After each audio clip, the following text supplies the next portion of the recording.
Good morning, good afternoon, and good evening, everyone, and welcome to today's webinar titled Neurovascular Coupling, Novel Insights from Studies in Awake Head-Fixed and Anesthetized Mice.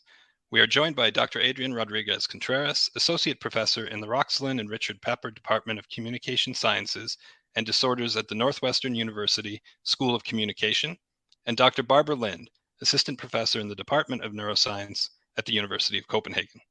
They'll be discussing their research on neurovascular coupling, including two-photon imaging and optogenetics, and the effects of anesthesia. I'd also like to extend a big thank you to our sponsor, Neurotar, for making today's event possible. Neurotar develops research instruments that facilitate imaging and electrophysiological recordings in awake head-fixed mice. They use their own equipment, the mobile home cage, for contract research.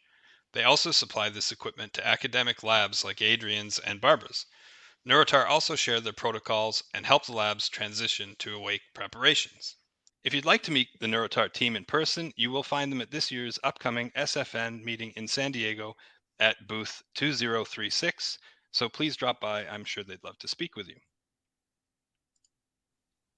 It is now my pleasure to introduce our first speaker, Adrián Rodríguez-Contreras. Adrián, take it away whenever you're ready. Okay, so hello everyone. My name is Adrián Rodríguez-Contreras, and today I will tell you a series of recent studies that got started with a collaboration with my dear colleague, Dr. Lingyang Shi, who is at the bioengineering department at UCSD.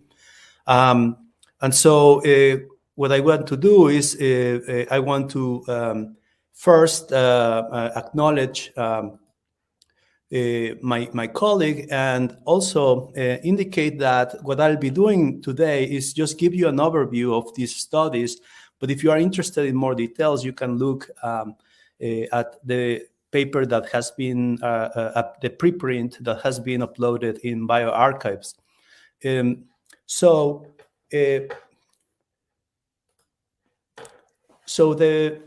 the first thing to point out is that our work is focused on the cerebral vasculature. And it is, as many of you know, the cerebral vasculature is essential for brain function because it provides oxygenation, nutrition, and protection to brain tissue. It has also been evident that dysfunction of the cerebral vasculature is involved in a variety of conditions that range from inflammation and stroke to neurodegenerative diseases such as Alzheimer's. And finally, the fact that the cerebral blood flow and cerebral metabolic rates are coupled provides the basis for several non-invasive technologies used to image the brain in humans. In more recent years, there has been tremendous progress in the characterization of the cerebral vasculature from a microscopic viewpoint, highlighting the cellular constituents of what is known as the neurovascular unit. So this slide shows a little bit more detail. So imagine that you slice the human brain and then basically begin to look at the distribution of different vessel types in the tissue. And a key component, of course, of the vasculature is the endothelial cells, which form the actual blood vessels. But there are a number of other cellular components that are very important.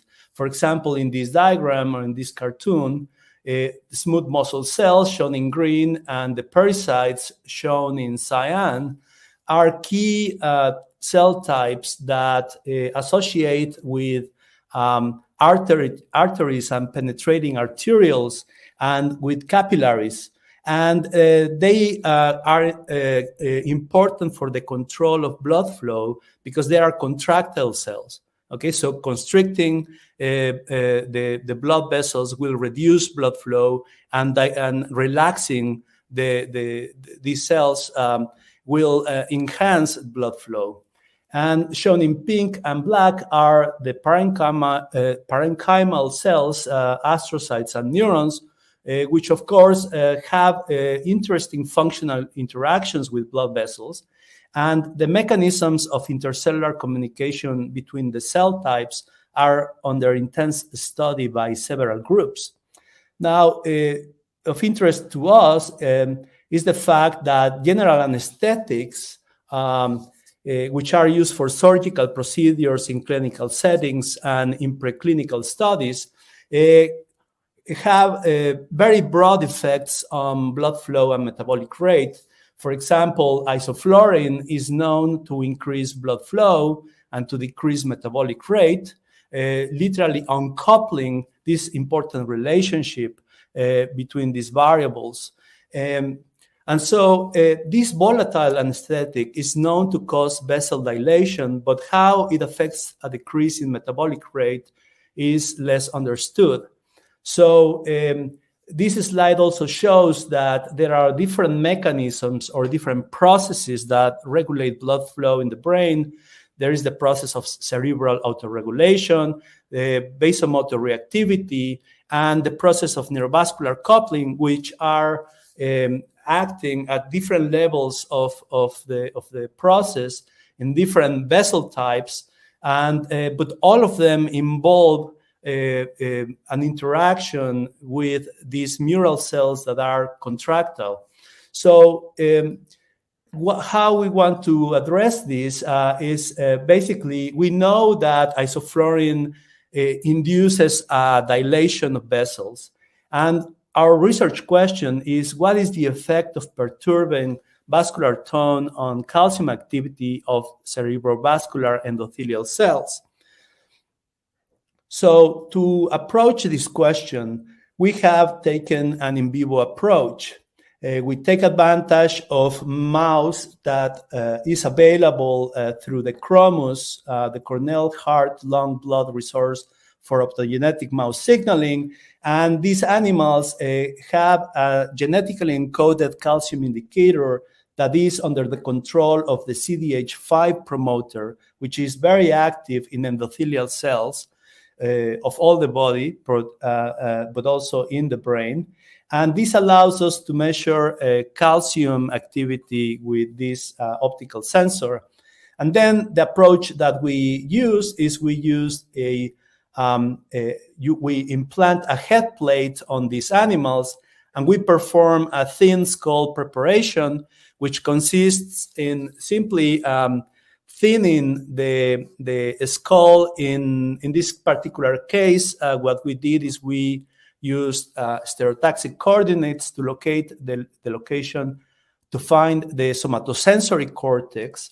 And then we don't remove the skull, but we thin the skull, and we use this preparation then to image the activity of the calcium indicator in the endothelial cells with a 2-photon microscopy. Here's the setup in the slide, indicating that we are using femtosecond laser to excite the calcium indicator and then image its activity while animals are awake.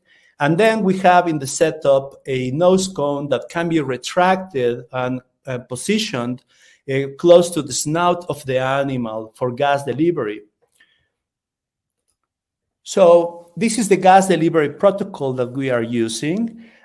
We have a baseline where the animal is breathing air, the animal is awake, moving, and then we introduce the vehicle, which is oxygen. And then what we do is we apply isoflurane in a condition that resembles what goes on in many laboratories around the world. There is a stage of induction of the anesthesia with 5% isoflurane, followed by a period of about 10 minutes of anesthetic maintenance. And then at the end of this period of maintenance, we let the animal recover by breathing regular air. So here is a series of videos that I want to show in three different time points of this protocol. The first one is the baseline in air. The second is during the induction of with 5% isoflurane, and the third one will be the recovery stage. So if you bear with me, I will play the first video, which shows the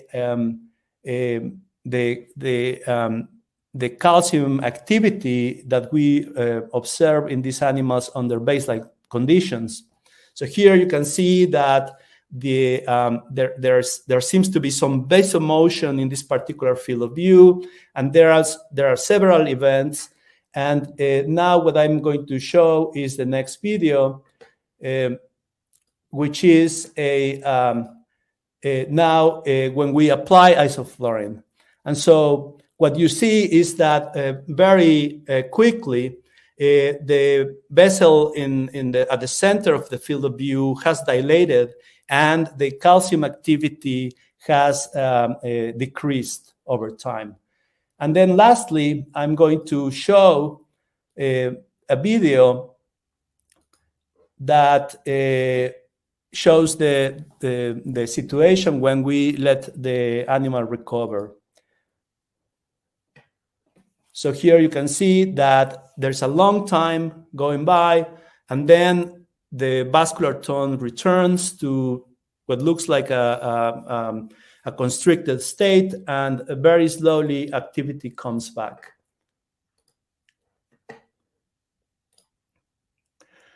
So what we've done is first look at the vasodilating effects of isoflurane. And what we've done is we classified the image vessels into three groups. We have the small diameter vessels, the medium diameter vessels, and the large diameter vessels. And we didn't observe any evidence of vasodilation in the small diameter vessels, which have vessel diameters of around 10 microns. Here is the average and standard deviation of the diameter of these small vessels on baseline, induction, and recovery. But we saw evidence of vasodilating effects in medium vessels and in large vessels. And interestingly, we didn't seem to see a return to pre-induction diameters in these two vessel types.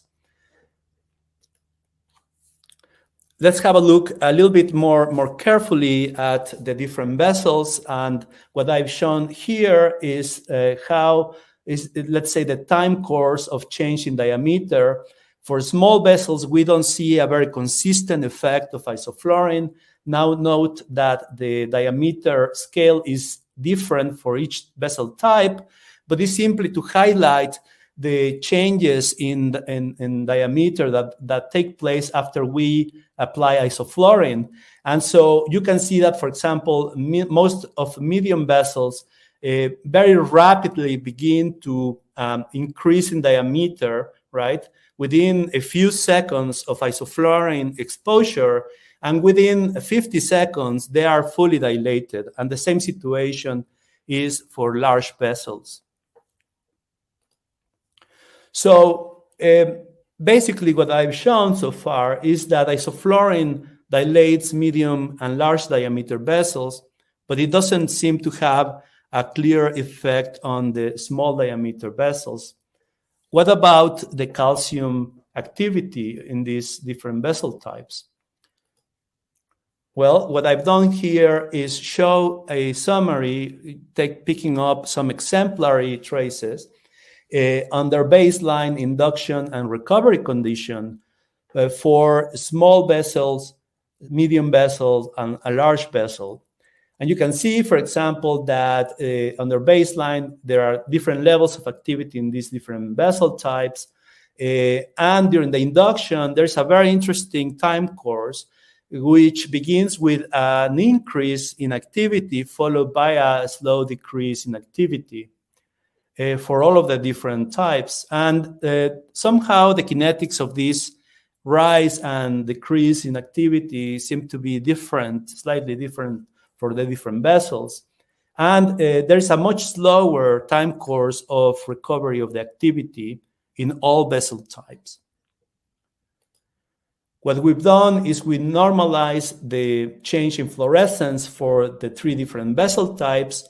In cyan is shown the small vessel types. In green are the medium vessels, and in red is the large vessels. And you can see that here is the time course in bins of 50 seconds.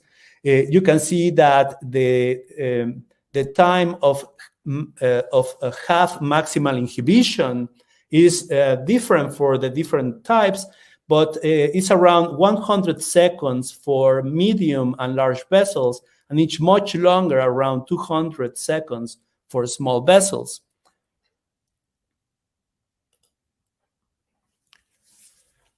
So what we are interested is in beginning to address whether there is a correlation between changes in vessel diameter and endothelial cell changes in fluorescence with this optical reporter. And we try to address this in two steps. The first step, what we did is we used multiple regions of interest along vessels of interest. In this case, for example, there are the green regions of interest are shown for a medium-sized vessel, which is in very close proximity to a large vessel.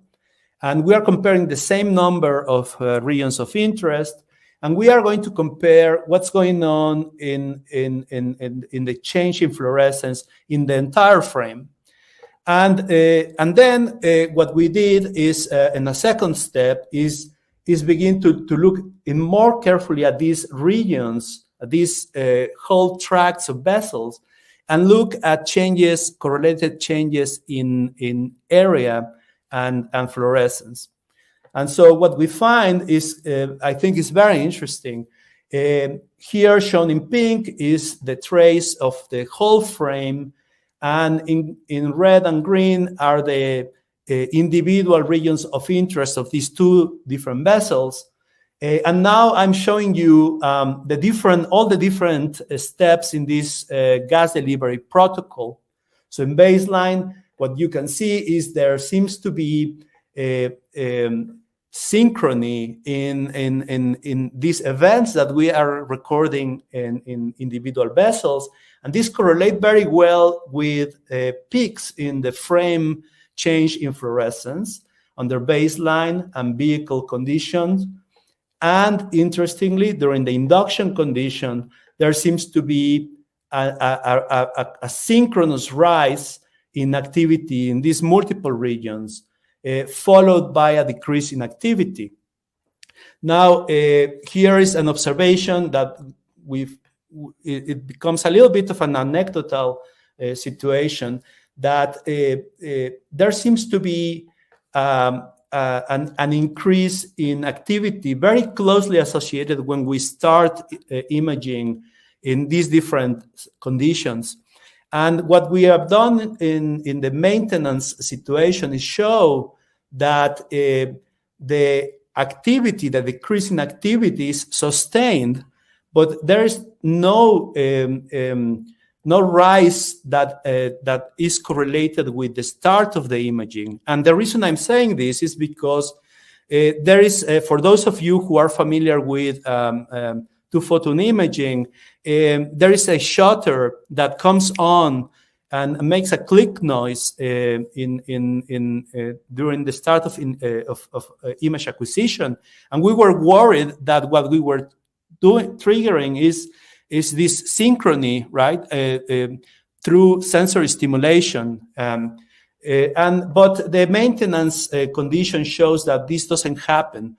So what is interesting is that there are some small events happening during the maintenance condition that seem to be uncorrelated with each other. And then when we have the recovery condition, very slowly the calcium activity returns, and the synchrony of the events seems to get back. So what we found in the next step is that we found a correlation between changes in the area of the vessel and the fluorescence. And so on the left side, there are the correlation coefficients for small diameter vessels in the center, for medium diameter vessels, and for large diameter vessels on the right side. And if you focus your attention in medium and large diameter vessels, what we found is significant positive correlations between these two variables under baseline conditions, but that during the induction conditions, they drop to non-significant values, and then very slowly sort of begin to return to high correlation values, but then remain in the non-significant correlations even after recovery, suggesting that these vessels where we see strong dilating effects of isoflurane also have disrupted synchrony and correlations between changes in vessel size and fluorescence. And now, in terms of what's going on with the small diameter vessels, we found some evidence that the correlation between these variables actually begins with non-significant values and then increases, right, to significant values during the maintenance of a condition, and then return to non-significant values during the recovery condition. So what I've shown so far is that isoflurane dilates medium and large vessels, and we don't see a dilating effect on small diameter vessels. And we also don't really know if these are direct or indirect effects on the neural cells, but certainly it could be something that could be addressed in future studies. We have shown that during the induction of anesthesia, there's a rise in calcium activity in endothelial cells. And here, of course, we want to speculate that this fast rise has to do with the effect of isoflurane. Probably could be a direct effect on endothelial cells, but it could also be an indirect effect on other cell types. We have also shown that there is a longer-term decrease in calcium activity during the induction, and that during this time, there is a disruption of calcium activity synchrony that is sustained during the maintenance of the anesthesia. And I want to point out that last year, Longden and colleagues published a really interesting article where they begin to look at the mechanisms that generate calcium events in endothelial cells. This is a study that used the same reagents that were used in our study, but in their case, they were doing very detailed manipulations in anesthetized animals. So I highly recommend that you look for this article, and this could be a further follow-up for people who want to initiate a conversation about these results. So our current hypothesis is that there is a feedback mechanism between intracellular calcium fluctuations in endothelial cells and the maintenance of vascular tone. And we're proposing that we can use anesthetics as reagents to perturb this relationship. Lastly, I would like to acknowledge our funding seed support, which is essential and is allowing us to take on this new line of research. And thank you for your attention. I'm happy to answer any questions that you may have. Thanks very much for that great presentation, Adrián. And it is now my pleasure to welcome Barbara Lind. Barbara, the floor is yours whenever you're ready. Hello, everyone. My name is Barbara Lind, and Today, I would like to present a project that I've been doing studying PV interneurons in awake mice and how they evoke astrocytic calcium responses that may contribute to the neurovascular coupling that we see. Yes. As Adrian presented so nicely, there is blood flow delivery in the brain, and in the barrel cortex where I work, the blood is delivered through the penetrating arterioles that branch down from the surface of the brain, from the arteries on the surface of the brain, and spread into the capillary bed, which then joins the penetrating venules that brings the blood back up to the surface. So there is a constant delivery of blood, but in neurovascular coupling, this blood is locally increased dependent on increased neuronal activity. And this is a signal which is used to study human brain activity in the fMRI.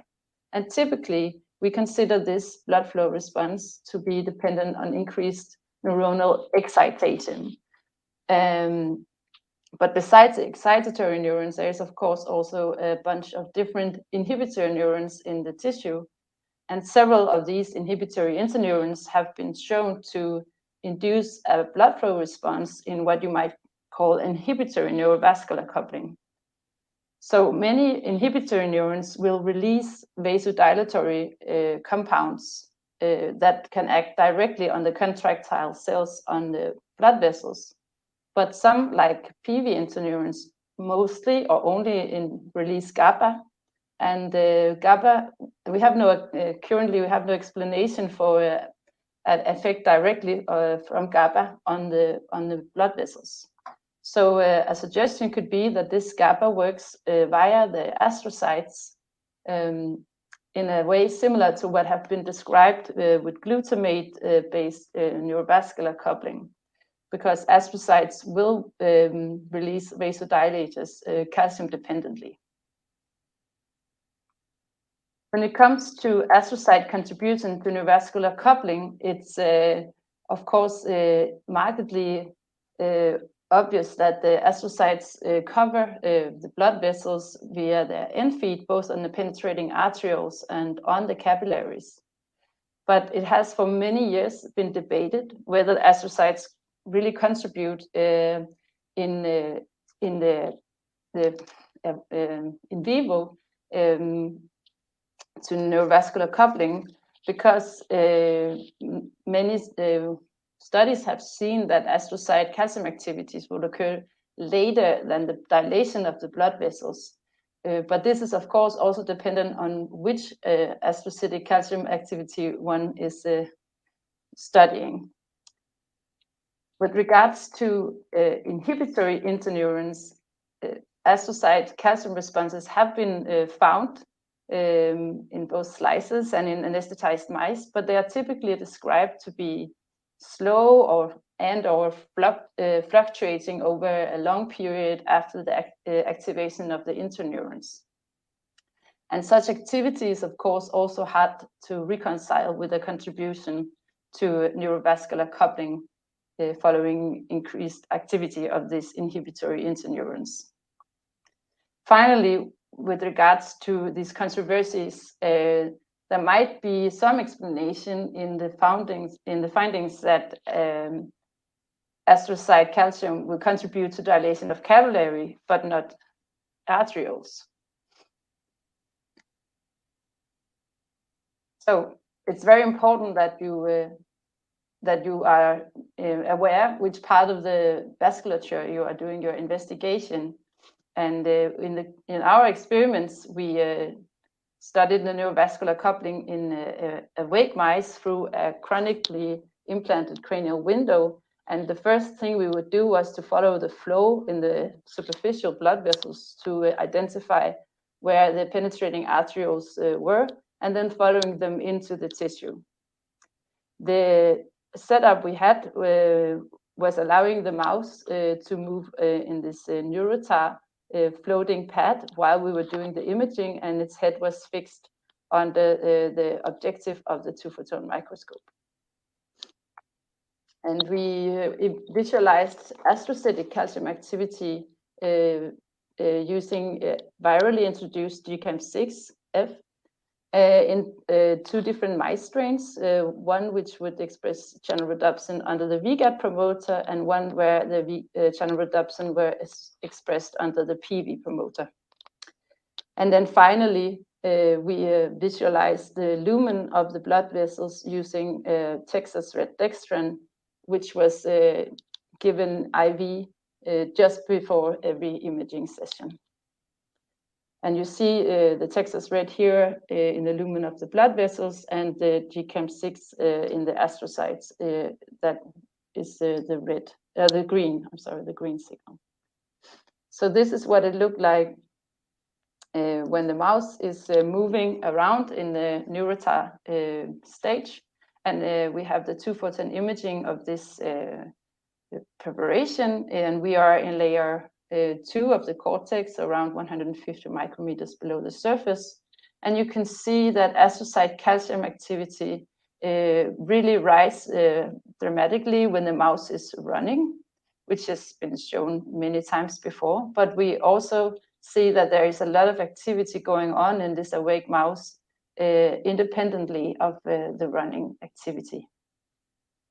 So in this context, we did our experiment stimulating either just the PV interneurons, which will release just GABA onto the astrocytes or the tissue in general, and then compared it to optogenetic stimulation where all interneurons are activated using the VGAT promoter.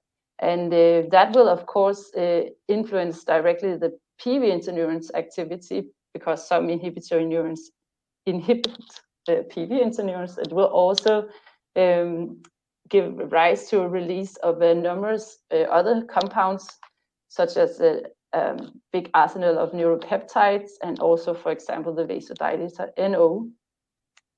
And in this way, we could compare this more complex signaling to a simple GABA release from the PV interneurons. And we did that both in the anesthetized and awake mice. So initially, we confirmed that our optogenetic stimulation will induce an inhibition of the tissue by placing an extracellular local field potential recording electrode into the craniotomy. And what we saw was that during our optogenetic stimulation, there was a significant decrease in the negative amplitude in our local field potentials, reflecting that, yes, we had indeed inhibition during our optogenetic stimulation. When we considered the astrocytic calcium response in the anesthetized mouse, we didn't see much. But then when we did the same experiment in an awake animal, we saw a huge calcium response, both after PV stimulation and VGAT stimulation. And this was the case both with the shorter and a longer stimulation of 15 seconds. And here we have the calcium response in astrocytes to a VGAT stimulation. And what you can see is that first of all, we cannot image during our optogenetic stimulation in our setup, but as soon as the optogenetic stimulation is done, the calcium would build up in the astrocytes. And when you look at where this calcium response was taking place, it's occurring in many small regions all over the field of view. In comparison, here we have the optogenetic stimulation to a PV stimulation. And what you can see is that once the optogenetic stimulation is done, the calcium is already up in the astrocytes. And you can also see when you look at the structures as to where the calcium increase occurs. First, we have calcium increase in some elongated regions of the astrocytes, and then later there will be activity which is more central to what appears to be somal structures. And this later fluctuating calcium response appears to be very comparable to what other people have reported from Sly's works in astrocyte calcium studies. So these elongated calcium increases in astrocyte to the PV stimulation, when you look up in the under G here, you see that we could see them very close to this the position of the interneuronal structures, possibly reflecting direct effect from a GABA release from these structures. Another point with regards to timing is that the PV-induced calcium activity in the astrocyte seems to be two-phased. So first, there will be an increase which would begin already during stimulation, and then there will be a second peak. And whilst the stimulation with the VGAT-based optogenetic stimulation, that will give rise to just one calcium peak in the astrocyte and a little later, which is reflected, of course, in a significant difference in the levels just after stimulation between the two different stimulation paradigms, and also in the time to peak. So somehow this mixed stimulation of the VGAT-based of all the inhibitory interneurons actually delays the calcium responses, or only recruit part of the astrocytic calcium response that we see when we stimulate the PV interneurons alone. So astrocytic calcium activity has been shown to depend on noradrenaline levels. So we tried to modify the noradrenaline levels in the mice using a neurotoxin called DSP4. We took out the locus ceruleus based noradrenaline release, and what we saw was that this reduction of noradrenaline would reduce primarily the first part of the astrocytic calcium response to the PV stimulation. So in summary, we have a clear difference between how astrocytes will respond to either of the two optogenetic stimulations, depending on whether the mouse was anesthetized or awake. And this may, with regards to the PV stimulation, be actually dependent on sufficient noradrenaline levels. But of course, this may reflect that the awake state of the mouse and the sufficient noradrenaline levels makes the astrocytes more susceptible to GABA. But since we are working in awake mice, it's also possible that our optogenetic stimulation is inducing a behavior of the mouse, which is the basis of this increased response in the astrocytes. So first of all, we did not include any recordings in this study where the mouse was running either before the stimulation or during the stimulation, or for 20 seconds after the optogenetic stimulation. And we have cameras recording the activity of these mice that had been trained repeatedly to be included in the experiment. And as you just saw in this video that I started, this mouse is sitting very still during our optogenetic stimulation and then the 2-photon imaging. And that is, of course, not always the case. This mouse, a different mouse, a different day, it's more awake, I would say. The other mouse was not anesthetized in any way. It's maybe sleeping, I don't know. But this mouse is definitely moving its whiskers and running a little bit. But as you will see soon, it's not very well correlated to the onset here of the optogenetic stimulation, and neither with the onset of the 2-photon imaging when that started. So, but to be sure that we were not eliciting a behavioral response with our optogenetic stimulation, we took the data that we had from the Neurotar pad that allowed us to track how much the mouse moved. And of course, we used that to exclude the recordings where the mouse was moving a lot. And then we also used a camera to focus on the whisking of the mouse, because it's possible that the optogenetic inhibition of the cortex could trigger the mouse to want to move its whiskers once the stimulation was over. So we focused on the whiskers, and as you can see, when the mouse is resting its whiskers, we see those whiskers very clearly. But when the mouse is moving its whiskers, on the picture to the right, there is a bigger diffraction of the images, and in this way we could determine when the whisker was moving. So either it's we classified a time period as either with moving whiskers, that would be 1, or without moving whiskers, that would be 0. And the red trace we have here is from when the mouse is moving a little bit. But based on this data, we could then find out if whisking had increased after the optogenetic stimulation. And you see the black trace here is the average whisking in relation to a 2-second long PV interneuron stimulation. And we saw no significant change or increase in the whisking after the optogenetic stimulation compared to the spontaneous activity at an unrelated time point. And below that whisking activity, you see the movement activity traced from the pad below the mouse, but obviously that would be 0 or close to 0, because we excluded the acquisitions where the mouse was moving. And this lack of whisking movement was also evident in longer PV stimulation of 15 seconds and in the VGAT-based interneuron stimulation, both the short and the long ones.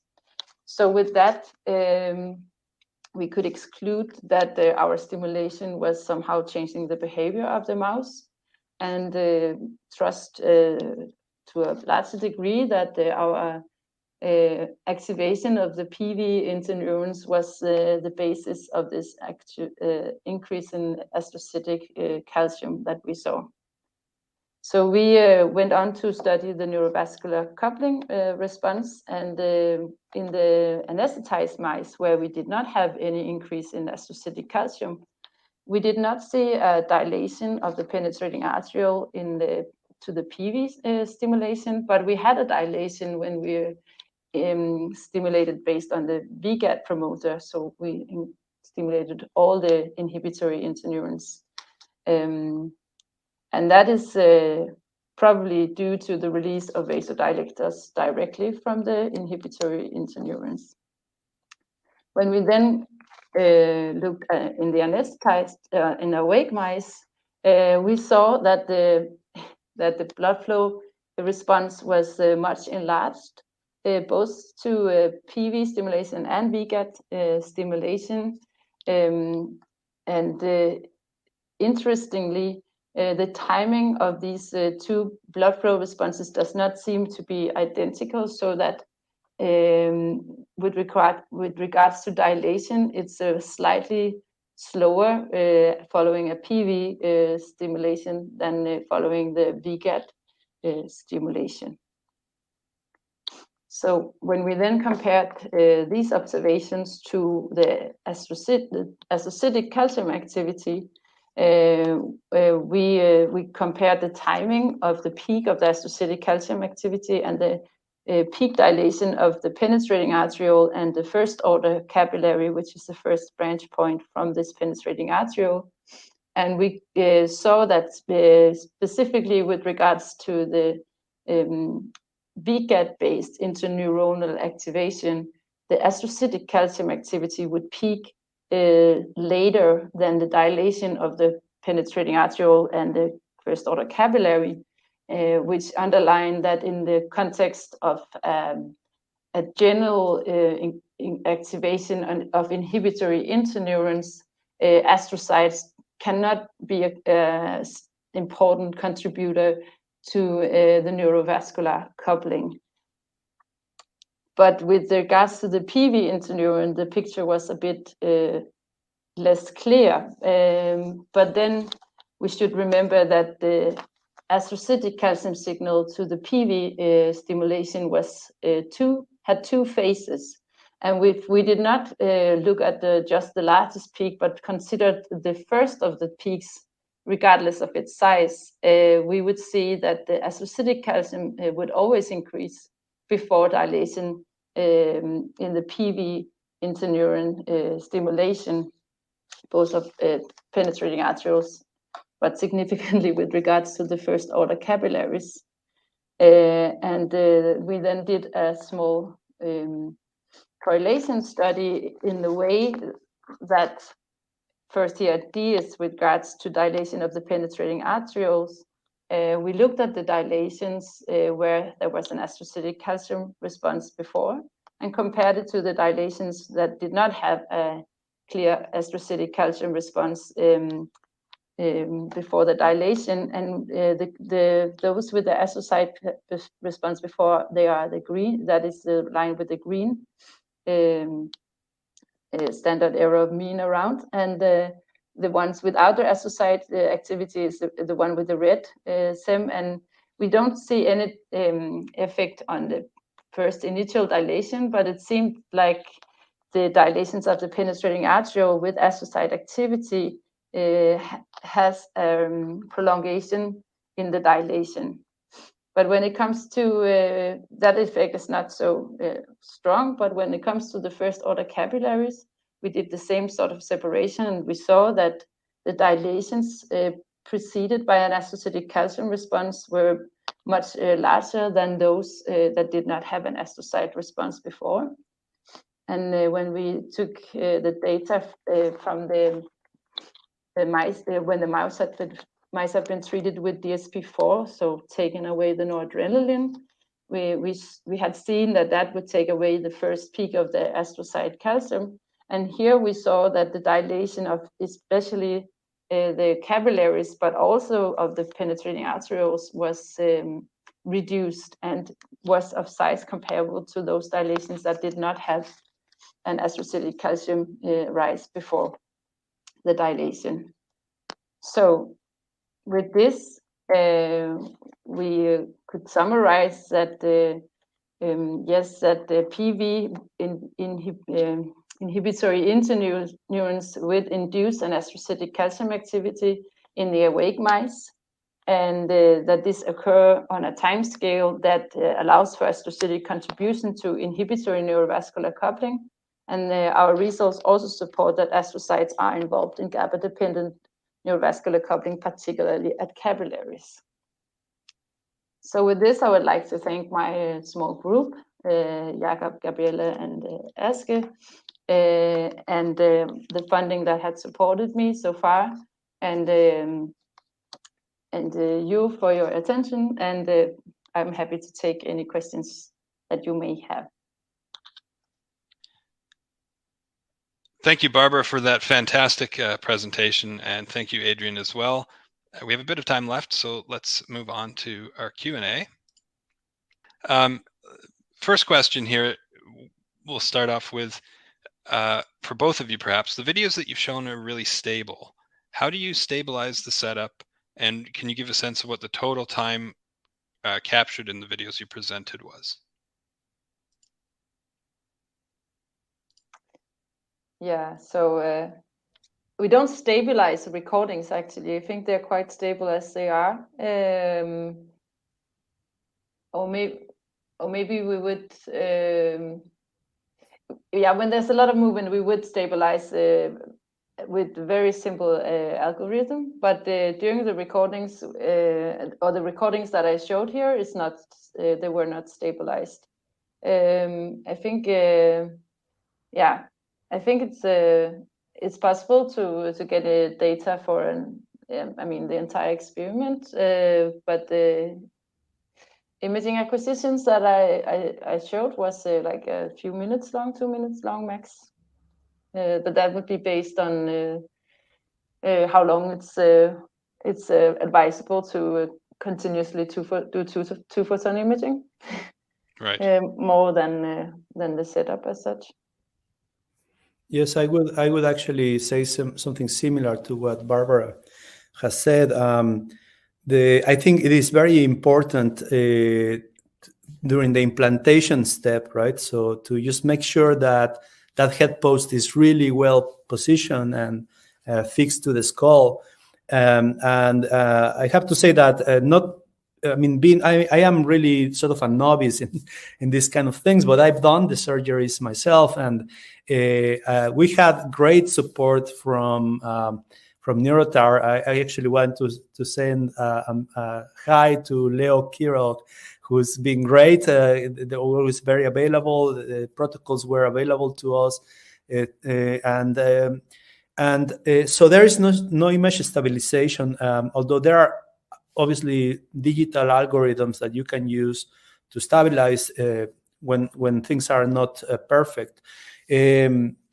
So that's one thing that I would say is that really these protocols are very mature in terms of preparing the animals for these experiments, and the videos that I showed are for the entire duration of the condition, which is 300 seconds, and are presented at 30 frames per second.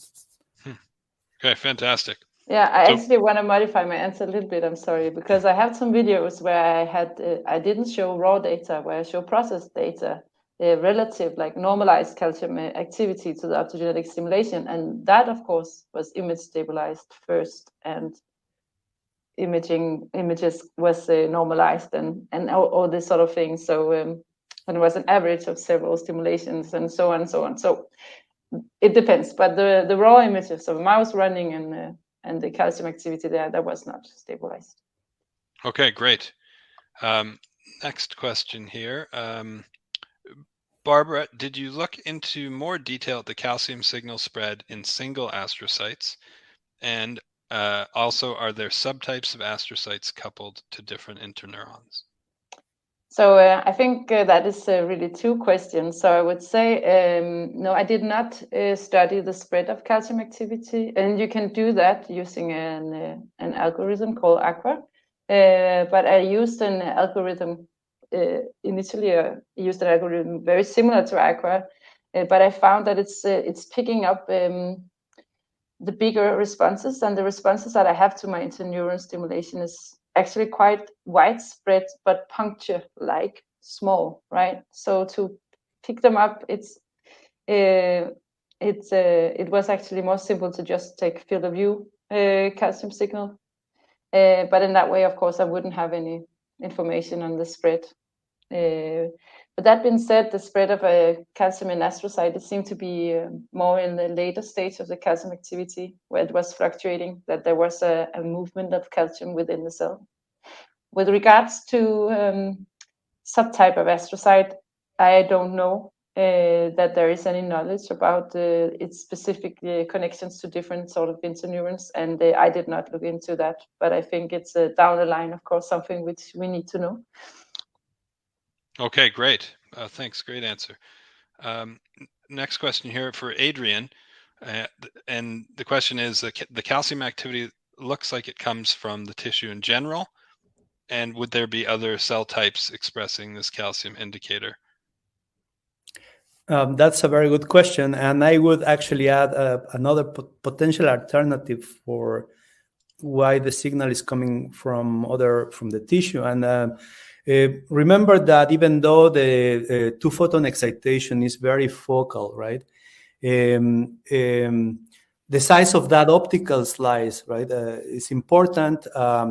I have to mention a detail about the way that the data is acquired. We are not using very high numerical aperture objectives here. We are using a 20x, but I think the numerical aperture is about 0.5, so the optical slice is not as thin as you can achieve with higher numerical aperture objectives. So that's one possibility. That's also why we decided to compare region of interest changes, fluctuations in fluorescence with the entire frame. And when we look at the time course of these different, the global and the sort of the more local signal, we see differences between them. So that It's a very interesting question. So I think the contribution from the tissue is probably coming from other vessels that are within the excitation volume, and you are very good in asking about expression in other types. We assume that CDH5 is mostly expressed in endothelial cells, but I believe there are other cells in the organism that also express CDH5. When we do histology and we look at endothelial cell markers, we see a very good sort of colocalization of GCAMP expression and markers for endothelial cells. And we don't see much evidence that there are other cell types. We have tried neurons, we have tried microglia, we have tried, I think, astrocyte markers. And it's mostly, it's not a very extensive comparison we've done. But there are some movies that I didn't have time to show that are also very interesting, where we see little tiny cells sort of crawling along the inside of vessels that I have no idea what they are. But they are very interesting because sometimes they make it into the brain. I don't know if they actually came from the bloodstream or if they were already present in the brain. Again, it's anecdotal, but that's my experience in running the experiments. And unfortunately, I cannot entirely exclude that many of the changes in fluorescence we detect are from these other cells that are in vivo. We have tried to choose volumes, imaging, series where there's mostly what looks like blood vessels and not these other tiny cells. So that's what I have from my experience doing these experiments. Okay, great answer. You've presented a mystery now, so people will be curious to find out what these cells are, these moving cells. I think maybe we'll try and squeeze in two last quick questions, one for each of you. First, for Adrián, for how long after recovery did you have reduced synchronicity between endothelial cell calcium signals and vessel dilations? So I guess how long did the effect persist? Well, so what I showed you is what we did, right? So basically it's 5 minutes after maintenance that we let animals recover, and during those 5 minutes we've noticed that even though you can see that the animal the animal's awareness, right, comes back, and they start whisking, maybe they start moving. This is the period that we imaged, and we wonder about how long does this last, and we haven't really done a systematic study to see how long. But I have to say that several of the animals that were in the study were imaged several times, 2 or 3 times.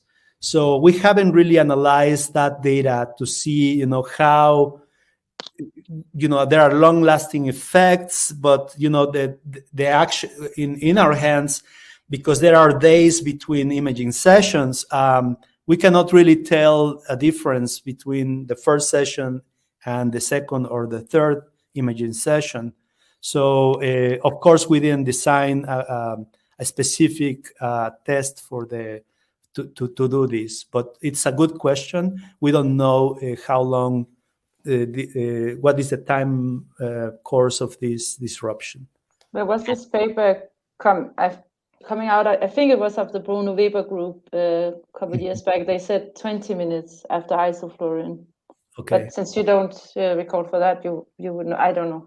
I'm not. I hope I remember correctly here.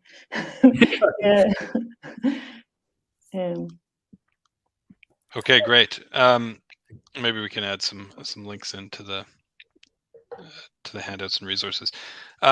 Okay, maybe last question, just in the interest of time, for you, Barbara. Does parvalbumin interneuron stimulation always induce vasodilation? Yeah, so there are some. I mean, most studies that I've come across, they do see a blood flow response to a optogenetic PV stimulation. But there are a few studies where they stimulate maybe a bit more superficial or differently, where they actually see a reduction in the blood flow. So it's not a very simple stimulation paradigm, I would say. So yeah, I can only lean on to that it does happen for others and always for us. So in that context, it does. And of course, we check that it's not the optogenetic stimulation, the light in itself that's doing this dilation. It does seem to be channel rhodopsin specific. So yeah, that's all I can say for that. Yeah. Okay. Yeah, fantastic. In the interest of time, I think we'll have to wrap things up there. But I'd just really like to thank you both for your time and wonderful presentations today. It's been an absolute pleasure having you with us. Yeah, thank you, Andrew, and thank you. It was really nice to see your talk, Barbara, and to meet you. You too. Yeah. To see you at a conference or something. Yes. All right, wonderful. Thank you both. Okay, thank you. Take care. Bye-bye. Bye-bye. I'd like to also say a big thank you to our audience. We certainly appreciate your participation. A huge thank you again to Neurotar for sponsoring today's event. And in closing, we hope you enjoyed this Inside Scientific webinar sponsored by Neurotar, and we hope to see you again with us the next time. Thanks very much, everybody.